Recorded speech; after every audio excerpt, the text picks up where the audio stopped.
You know, you also write that if you were growing up today, you'd likely be diagnosed as autistic. When did you realize that this might be the case, that you might be on the spectrum in some way? Well, when I was growing up, that term just didn't exist. I mean, autism was a pretty narrow definition in terms of not ever developing full social skills. It wasn't until I was an adult in a Q&A session and somebody said that, maybe I was rocking at the time, and I thought, well, that's interesting. I don't want to say no because, what am I doing? Saying that I'm better or that would be awful. And then, some of the things do fit. My social skills were slow to develop. That ability to concentrate for hours on end, read more books than the other kids, which ended up being a strength. That's very characteristic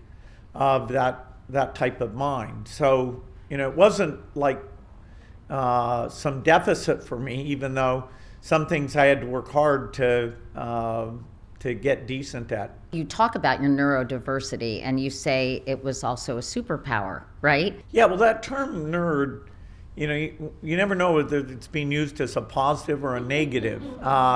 When I was growing up, it was kind of a negative about, young boys like me who would just go off and obsess about programming or any kind of technical thing, and that, we were boring and not important.